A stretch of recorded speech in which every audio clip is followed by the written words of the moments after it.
అందరికీ నమస్కారం. నా పేరు ఏ హరికుమార్.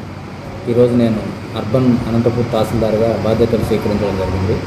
జిల్లా కలెక్టర్ గారి ఉత్తర్వుల మేరకు ఈ అర్బన్ కాన్స్టిట్యున్సీకి ఉన్నటువంటి తహసీల్దార్ బాధ్యతలను చక్కగా నిర్వర్తిస్తూ ప్రజలతోనూ ప్రజాప్రతినిధులతోనూ సమన్వయం చేసుకుంటూ ప్రజలకు ఎటువంటి ఇబ్బంది రాకుండా ఇక్కడ ముఖ్యంగా ఎందుకంటే అనేక మంది ఉద్యోగులు సివిలైజ్డ్ పీపుల్ అనంతపూర్ అర్బన్లో ఉన్నారు. వాళ్ళందరితో నా కింది స్థాయి సిబ్బందితో కూడా సమన్వయం చేసుకొని అందరితోనూ వినయంగా ఉంటూ ప్రభుత్వ నిబంధనలు ఏవైతే ఉన్నాయో వాటిని తూచా తప్పకుండా ఈ నియోజకవర్గంలో ఈ మండలంలో అమలు చేసి ప్రభుత్వానికి మంచి పేరు తీసుకురావడానికి కృషి చేస్తాను. అదేవిధంగా ప్రజాప్రతినిధుల నుంచి ప్రజల నుంచి పాత్రికేయుల నుంచి అందరి నుంచి కూడా సహకారం కోరుకుంటూ ఏవైనా సమస్యలు ఉంటే నా దృష్టికి తీసుకొని వస్తే మా చేతిలో ఉన్నంతవరకు పరిష్కారం చూపుతూ లేదా ఏదైనా క్లారిఫికేషన్ అవసరమైతే ఆర్డీఓ గారి దృష్టికి కలెక్టర్ గారి దృష్టికి తీసుకెళ్ళి అన్ని సకాలంలో పరిష్కరించడం జరుగుతుందని తెలియజేస్తున్నాను. Thank you.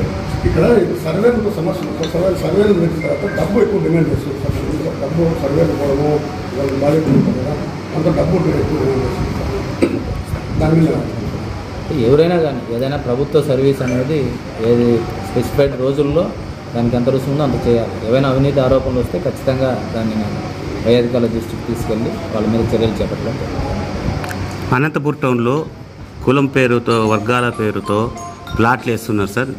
దాంట్లో మీరేమి కులాలు మతాలు అనేది సంబంధం లేదు. ప్రభుత్వము ఎవరైతే అర్హులు ఉన్నారో వాళ్ళందరికీ కూడా ఇప్పుడు పాలసీ రివైజ్ చేస్తున్నారు. ఈరోజు జిల్లా కలెక్టర్ల గారి సమావేశంలో గౌరవ ముఖ్యమంత్రి గారు దాని మీద ఒక పర్టికులర్ దిశానిర్దేశం అనేది చేయడం జరుగుతుంది. అక్రమంగా ఎవరు చేపట్టినా కూడా ఖచ్చితంగా వాళ్ళ మీద అనేది చర్యలు తీసుకోవడం జరుగుతుంది ప్రొసీజర్ మేరకు.